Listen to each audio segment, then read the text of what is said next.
이렇게 제가 한 장씩 설교를 해 가니까 미리 다음 주일에는 26장을 읽어 오시고 그 다음 주일에는 27장을 읽어 오시고 그렇게 한번 쭉 읽어 오시면 말씀을 듣는데 훨씬 도움이 될 것 같습니다. 오늘 사무엘상 25장 9절에서 13절까지 교독하시겠습니다. 다윗의 소년들이 가서 다윗의 이름으로 이 모든 말을 나발에게 말하기를 마침에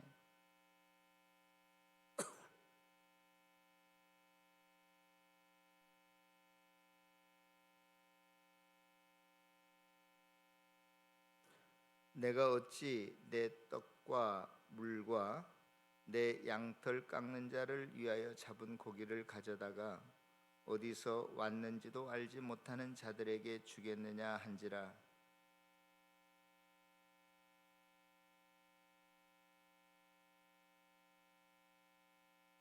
다 같이 읽겠습니다. 다윗이 자기 사람들에게 이르되 너희는 각기 칼을 차라 하니 각기 칼을 차매 다윗도 자기 칼을 차고 400명 가량은 데리고 올라가고 200명은 소유물 곁에 있게 하니라. 아멘. 실은 오늘 25장 1절에 뭐라고 시작하고 있냐면 사무엘이 죽었다라고 이야기하고 있습니다. 그래서 그의 집에서 장사를 했는데요. 사무엘은 이스라엘 나라 역사에서 어느 누구 못지않게 정말로 전설적인 인물이었습니다. 어머니 한나가 기도로 낳은 아들이었기도 하고요. 젖을 뗄 쯤에 자기 앞가림도 못하는 그런 나이였을 텐데 그 아이를 엄마가 어디에다 갖다 맡겨요? 성전에다 갖다 맡깁니다. 그래서 어릴 때부터 엘리 제사장의 손에서 자라났습니다. 그리고 엘리 제사장이 하나님의 사람으로서 어떻게 살아가야 될 것인지를 잘 가르침을 받았겠지요. 그 다음에 엘리 제사장이 죽은 다음에 자연히 이 사무엘이 이스라엘 나라의 선지자 역할, 제사장 역할을 하고 더 나아가서 마지막 사사로서의 역할도 했습니다. 사사는 지금으로 말할 것 같으면 그 나라의 임금이나 마찬가지죠. 그 나라의 최고의 지도자 역할을 했다는 것입니다. 그래서 그 사사 시대를 이제 마감하는 그러한 인물이기도 했는데요. 뿐만이 아니라 이 사무엘은 이제 사사 시대가 끝나고 왕정 시대로 넘어가기 전에 그 왕이 될 사람, 이스라엘의 초대 왕인 사울 왕에게 기름을 부었던 사람이고, 하나님께서 사울 왕을 세웠지만 사울 왕이 하나님의 말씀대로 안 하니까 하나님의 말씀을 버리니까 하나님도 사울 왕에게 나도 너를 버리겠다. 그래서 또 다음 왕을 세우는데 그 왕이 다윗이었습니다. 그래서 사무엘 선지자가 이 다윗에게도 기름을 붓습니다. 그러니까 두 사람의 왕을 세운 킹메이커였다. 굉장히 입지전적의 인물이었다고도 볼 수 있죠. 그래서 이스라엘 나라 역사에 있어서 그러한 굉장한 인물이 죽었다는 사실은 온 국민의 슬픔이었고 또 큰 변화가 있음을 알려주는 사건일 수밖에 없었다는 것을 지금 25장을 시작하면서 그것을 지금 이야기하고 있습니다. 자, 그래서 오늘 본격적인 이제 새로운 왕정 시대의 시작을 알리는 그런 신호탄이기도 하는데요. 이때 갑자기 25장 2절에서부터 등장하는 한 인물이 있는데 그 사람은 나발이라고 하는 사람입니다. 뜬금없이 등장합니다. 그렇죠? 여러분 저를 좀 보실까요? 지금 오늘 본문이 사무엘상 25장인데요. 이 앞에 있는 24장과 오늘 본문인 25장과 26장은 실은 문학적으로 보면 한 덩어리예요.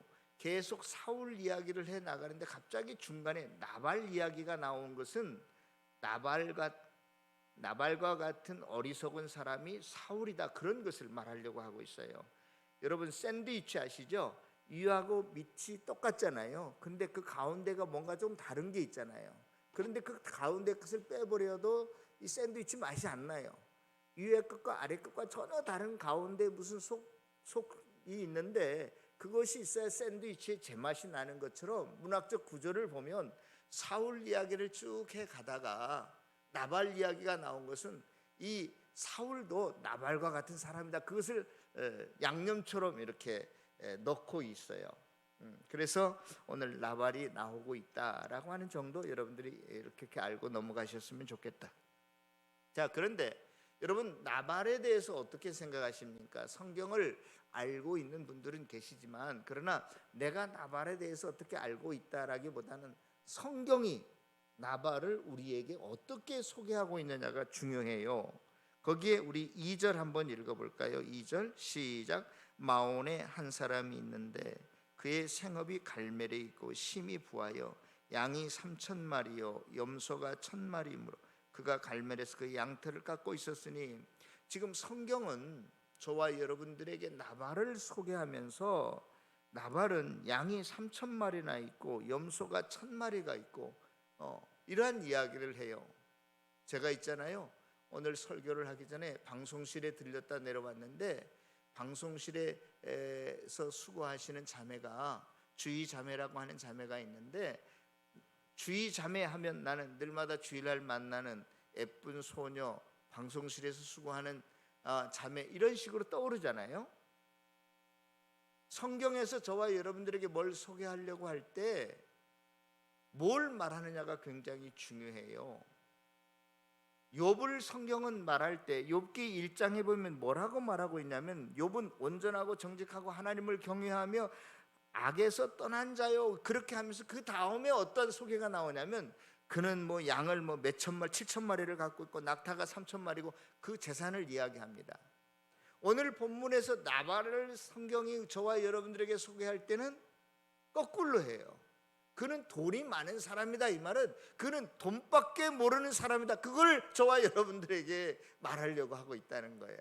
그래서 그가 재산을 가진 것, 큰 부자였던 것, 양이 3,000마리나 가지고 있었던 사람인 것을 우리들에게 소개하고 있다. 성도 여러분,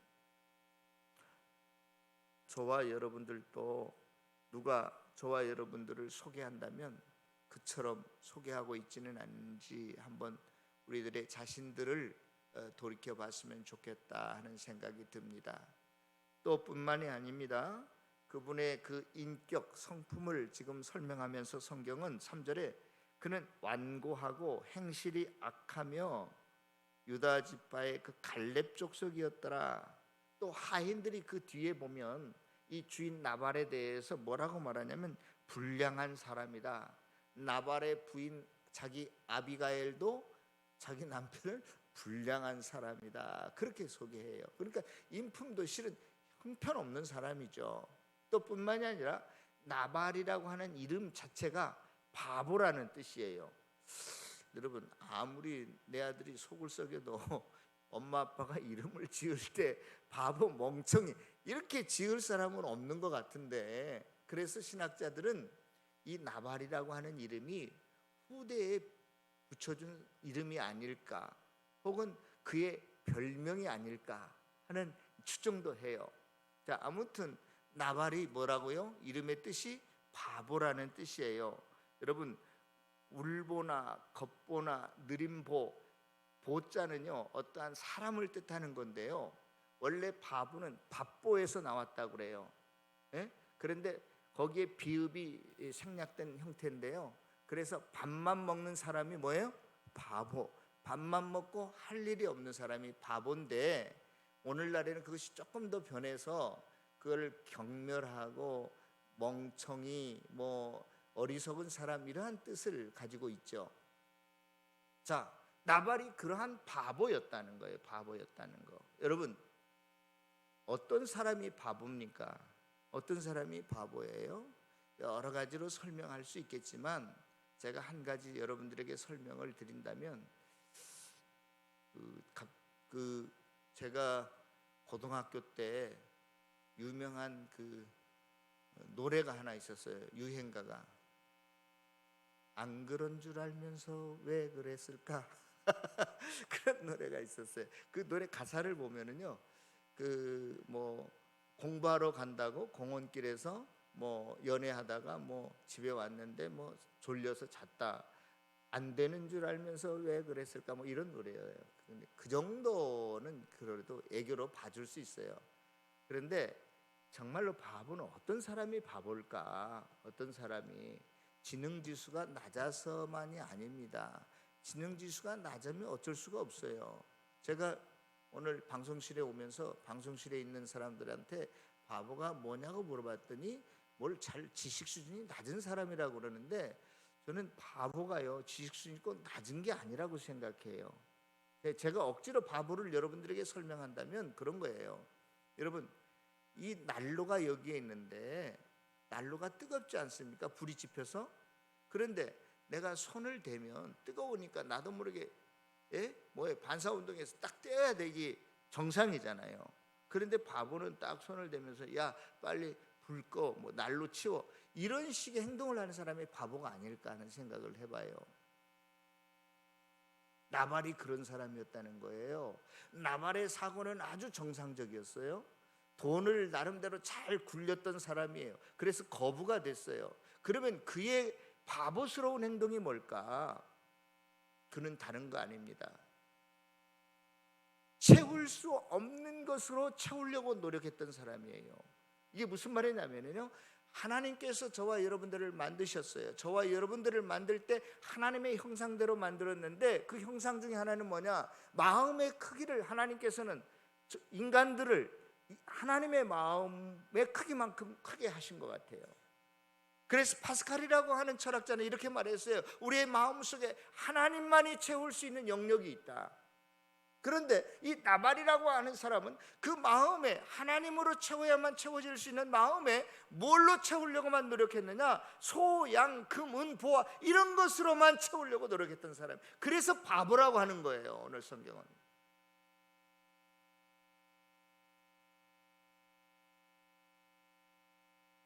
여러분들, 나 자신을 한번 생각해 보세요.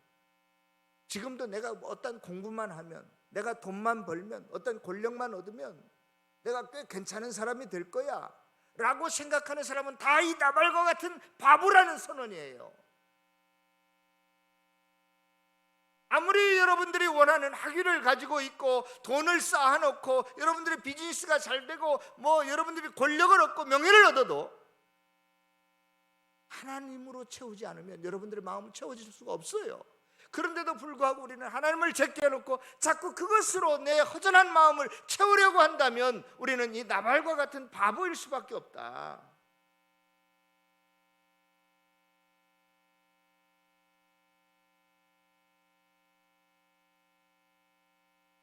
오늘 성경은 바로 그것을 저와 여러분들에게 말하고 있는 것입니다. 나발은 정상적인 부부 생활을 했어요. 정상적인 사회생활을 했어요. 그러면서 이 나발 이야기를 들으면 우리는 신약 성경의 한 누가복음에 나오는 어리석은 부자가 자동적으로 연상이 됩니다. 어리석은 부자는 왜 어리석었습니까? 지능지수가 낮아서 어리석다라고 바보라고 성경은 말하고 있지 않습니다. 그는 얼마나 재테크를 잘했는지 몰라요. 그래서 야, 이거 창고가 너무나 적다. 이 창고 허물고 더 크게 지어라. 더 여기에 쌓고 내 여생을 여기에 묻어두고 즐겁게 즐기다, 부어라 마시다. 그런데 하나님이 그날 저녁에 이 부자에게 나타나서 뭐라고 말씀하십니까? 야, 어리석은 놈아, 오늘 밤 너의 영혼을 내가 거두어 가면 이 재물이 누구 것이 되겠느냐?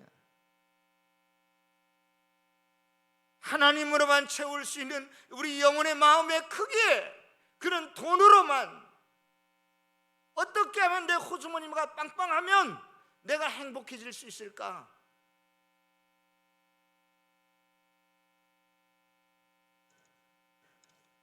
저는 오늘 본문을 묵상하면서 나발이 바로 나였구나. 내가 나발이었구나. 성도 여러분, 여러분들이 남과 다르게 좁은 집에서 사십니까? 가진 돈이 없으신가요? 건강이 연약하십니까?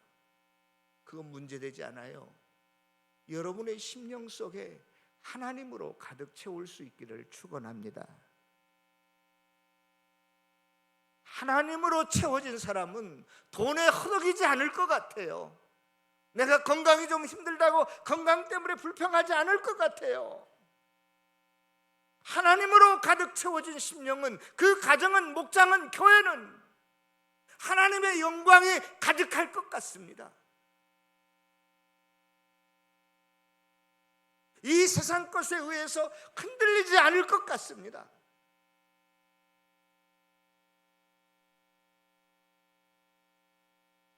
저는 오늘 본문을 보면서 나발을 본 것이 아니라 나발 속에 들어있는 내 자신의 모습을 보았어요. 돈이면 최고야. 돈이면 자본주의 사회에서 뭐든지 다 할 수 있어. 그래서요, 이 나발은 돈만 아는 사람이었기 때문에 다윗이 그동안 울타리가 되어서, 담이 되어서 이 나발의 가축들을 이렇게 보호해 주었거든요. 그리고 다윗이 먹을 것이 없으니까 병사 한 10명을 보내서 먹을 것 좀 다오, 그렇게 요청을 했어요. 돈만 아는 이 나발은 뭐라고 말하죠? 그냥 좀 무슨 다른 이유를, 핑계를 대서라도 거절했으면 되는데, 야, 다윗이 누구냐? 이새의 아들이 누구냐? 어디서 온 놈이야? 몰라서 그렇게 말한 게 아니라 다윗을 지금 조롱하고 있는 거예요. 다 알고 있어요, 다윗이 어떠한 사람인지를. 자기는 돈이 자기 인생을 지켜줄 줄 알았어요. 자기의 생명을, 자기의 노후를 안전하게 해줄 줄 알았다고요. 그리고 도움을 요청하는 이 다윗의 요청에 대해서 아주 단호하게 거절합니다. 단호하게 거절. 돈만 하는 인생 어쩔 수가 없죠. 단 1원이라도 내 것을 다른 사람 호주머니에 옮기는 거, 그거 허락지 않습니다. 용납이 안 돼요.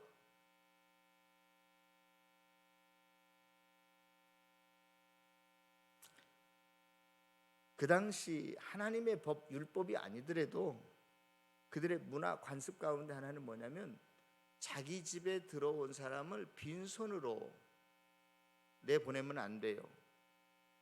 지금도 중동 지방에는 그 마을에 누가 찾아왔을 때 누구든지, 이교도든지 뭐든지 상관없이 그 사람에게 숙식을 제공하는 것이 기본적인 A법, 예절법입니다. 그런데도 불구하고 이 나발은 단호하게 돈만 아는 사람이었기에 거절합니다. 자, 이러한 나발과 비슷하게 오늘 그 뒤에 저와 여러분들이 교독해서 읽은 본문은 자기의 요청에 거절한 나발에 대한 다윗의 태도, 모습인데요. 그 다윗이 뭐라고 말하죠? 뭐라고? 우리 13절 다 같이 한번 읽어보겠습니다. 다시 13절 시작. 다윗이 자기 사람들에게 이르되 너희는 각기 칼을 차라 하니 각기 칼을 차매 다윗도 자기 칼을 됐습니다. 자, 어쩌면 먹을 것 좀 다오라고 나발에게 이야기했더니 돈만 하는 나발이 그냥 안 주려면 좋게 안 주지 깡통까지 차버리는 격이야. 다윗을 멸시하고 조롱한단 말이야. 그러니까 다윗이 그 소식을 듣고 화가 머리끝까지 난 거예요. 자기 부하들에게 뭘 차라? 칼을 차라. 이 행동이 과연 올바른 행동인가 하는 이야기입니다. 바로 이 오늘 본문 25장 앞에 24장에서 다윗은 어떠한 행동을 했냐면, 자기를 죽이려고 쫓아다니는 그 사울 왕을 만났을 때 살려주었어요. 그런데 지금 25장에 와서는 좀 먹을 것 한 끼, 그 600명이 같이 다니는데 600명 한 끼 식사도 안 되는 것 같아요. 내가 보니까, 나중에 받은 거 보니까. 그런데 한 끼 음식 안 줬다고 자기 병사들에게 다 칼을 뽑아 저놈들 다 죽이러 가자. 이게 과연 이게 너무나 생뚱맞은 거 아니에요? 방금 전에 앞장에서는 자기를 죽이려고 했던 사울을 살려두면서 한 끼 동량 하나 좀 뭐 먹을 것 안 줬다고 칼을 빼서 죽이려고 하는 이 다윗 행동을 우리가 어떻게 이해해야 될 것인가 하는 문제예요. 왜 그랬을까요? 뭐 성경을 연구하는 사람들이 여러 가지 이유를 댑니다. 너무나 도망자 생활이 피곤해서 뭐 스트레스가 머리끝까지 쌓였다, 뭐 기타 등등 많이 이야기하는데, 저는요 항상 어떻게 본다고? 좀 삐딱하게 본다고. 삐딱하다는 게 뭐냐? 좀 너무나 전통적으로 우리가 설교를 들어오면서 성장하고 믿음이 성장했지만 성경을 성경대로 이렇게 보려고 하지 않고 인위적인 방법으로 설교자들이 많이 하고 전통적으로 많이 하는 것 저는 별로 싫어해요. 그래서 성경을 묵상하기를 좋아합니다. 보통 사람들은 하나님을 믿으면, 예수를 믿으면, 교회를 다니면 금방 하루아침에 뭐가 변해서 천사가 되는 것으로 생각하기 쉬운데, 저희 교회 얼마 나오지 않은 분들 제발 그렇게 생각하지 마십시오. 여기에 서 있는 목사는 그냥 설교만 할 뿐이지 여러분들보다 마음이 더 악할 수 있고 더 어두컴컴할 수 있고 윤리적으로 도덕적으로 잘 살아야 되지만 더 못 살 수 있어요. 그러나 그것 때문에 실망하지는 마세요. 우리가 함께 죽을 때까지 하나님을 닮아가려고 노력하는 과정 중에 다 있으니까, 건물을 치자면 공사 중에 있는 건물이니까.